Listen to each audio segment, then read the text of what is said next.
The official account is one we all know by heart. A 10-year-old boy from Pallet Town, Ash Ketchum, is about to begin his life's work. But he makes a critical error. He oversleeps. He had one task. He sprints, still in his pajamas, toward Professor Oak's laboratory. But it's too late. The three official starter Pokémon, Bulbasaur, Charmander, and Squirtle, have already been claimed. He is left with a Pokémon not on the standard issue list. A defiant, shockingly stubborn, yet, as the record shows, impossibly powerful Pikachu. This single event, this one moment, defined his entire destiny. His alliances, his rivalries, his path. It's the official story, the one you're supposed to accept.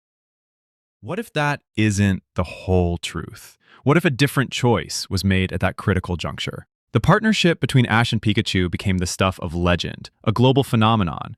But was that outcome preordained? Or could another creature have risen to that same iconic status? What if the final Pokeball on Oak's shelf held something else entirely? A being that was, according to some accounts, the original face of the franchise. Or one engineered for unwavering loyalty, or a creature that was a living vessel of infinite potential. Today, we investigate which Pokémon from the original 151 could have replaced Pikachu, and how each alternate timeline would have forged a completely different Ash Ketchum, altering his destiny forever. In this alternate reality, Ash Ketchum still oversleeps. He still arrives to find the three primary starters gone. But the last Pokeball Professor Oak hands him contains a different specimen. It holds the Pokemon that, in the earliest developmental stages of the franchise, was slated to be its public face. Not Pikachu, but the pink, star-shaped fairy from Mount Moon, Clefairy. In the original Pocket Monsters manga, a parallel glimpse into a world that might have been, the protagonist's partner is a Clefairy. This one alteration would have shifted the entire narrative, focusing less on high-voltage action and more on cosmic wonder and surreal mischief. Instead of a rebellious partner, Ash is paired with a playful, sometimes cowardly, and deeply strange companion. The defining incident with the Spearow flock unfolds differently. There is no massive thunderbolt. Instead, a terrified Clefairy unleashes its signature move, Metronome. The result is a complete unknown. It could be a harmless splash of water, a disorienting gust of wind, or perhaps it conjures a giant leak, confusing the Spearow into a baffled retreat. The dynamic with Misty is no longer centered on a destroyed bicycle, but on Clefairy's bizarre, kleptomaniacal tendencies. The journey to becoming a Pokémon master becomes less about a quest for power and more about Ash learning to command and navigate the forces of chaos. Clefairy's popularity was part of the original design, and while it would have created a more whimsical, surreal series, it stands as the most credible candidate to have taken Pikachu's place. Let us now examine another divergent timeline. Here, Oak's final Pokémon isn't the intended mascot, but a creature bred for generations as a symbol of loyalty. What if Ash Ketchum's journey began with a Growlithe? There would be no initial hostility.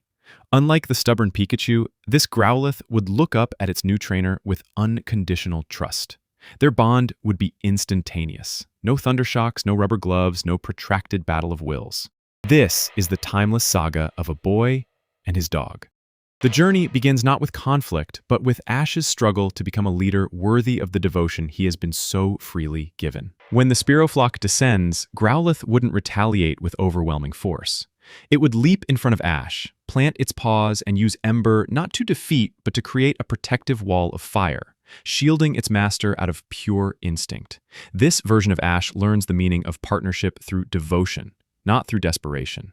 Facing Brock's rock types, the type disadvantage remains, forcing him toward strategic thinking from day one.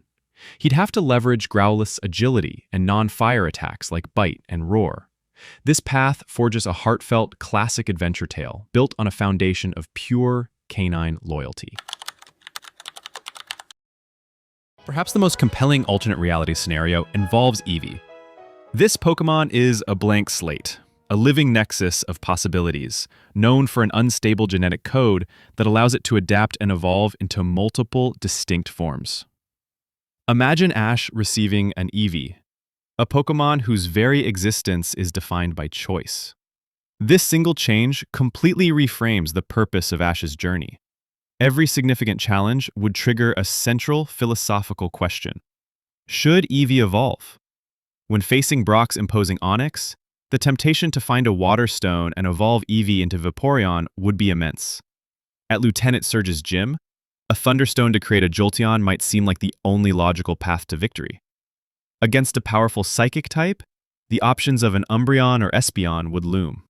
This introduces a profound internal conflict that would persist through the entire series. Does Ash alter his partner's fundamental nature for the sake of victory? Or does he, as he did with Pikachu, find a way to win with Eevee in its original form? The merchandising potential is self-evident, but the character drama is the real prize. An Eevee starter creates a narrative centered on identity, untapped potential, and the immense pressure to change versus the courage to remain true to oneself. But what if Professor Oak, seeing the chronically late and unprepared Ash, decided a different kind of lesson was in order? What if he entrusted the boy with a truly volatile partner? What if Ash's starter was a Mankey? If Pikachu was stubborn, Mankey is a literal incarnation of pure rage. This timeline is one of unfiltered chaos. Ash wouldn't just be trying to earn his Pokemon's trust, he would be in a constant struggle for survival against its violent temper tantrums. Mankey would not listen. It would throw punches first and ask questions never. The Spearow incident, a Mankey, enraged by the intrusion, would likely fly into such a furious state that it would terrify the birds into retreat, quite possibly injuring Ash in the process. This journey would be a crucible. To succeed, Ash would have to develop extraordinary patience and empathy, learning not to command his partner, but to understand and channel its anger. Every gym battle would be a high-stakes gamble. Would Mankey obey orders? Or would it become enraged at the opponent, the referee, or even Ash himself and go completely rogue? If Ash could somehow tame this creature, especially after its evolution into the even more furious Primeape, it would represent the ultimate validation of his skill.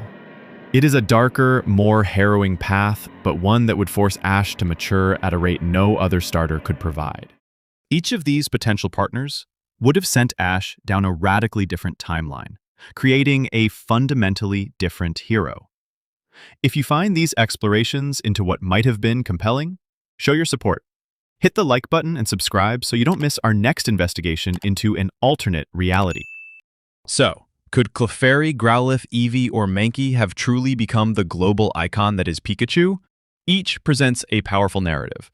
Clefairy offers whimsical strangeness, Growlithe provides unwavering loyalty, Eevee represents the burden of potential, and Mankey creates relentless conflict. They all would have forged Ash into a master trainer through their own unique trials. However, the success of Pikachu was the result of a perfect storm of variables.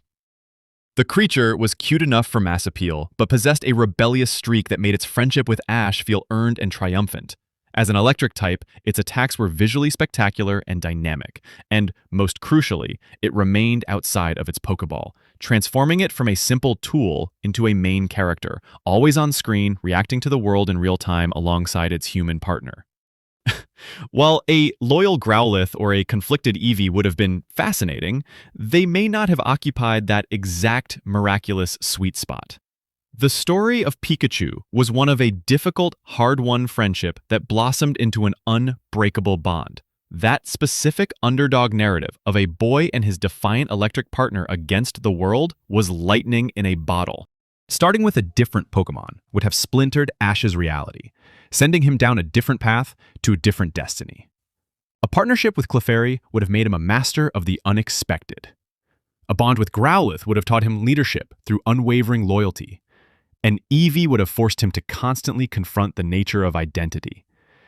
And a Mankey would have forged him in the fires of uncontrollable rage. The story of Ash Ketchum is not simply the story of a boy trying to be the very best. It is the story of the relationship that started him on his path. And while we all know the official story of the boy and his electric mouse, it is clear that the road to becoming a Pokémon master has more than one beginning. Now, the question goes to you. Which of these alternate timelines would you have wanted to see? Which Pokémon do you think would have made the best partner for Ash? Or is there another candidate from the original 151 that you believe would have been an even better fit? Leave your theory in the comments below, and don't forget to like, subscribe, and offer a puffin to the algorithm gods. Thanks for watching!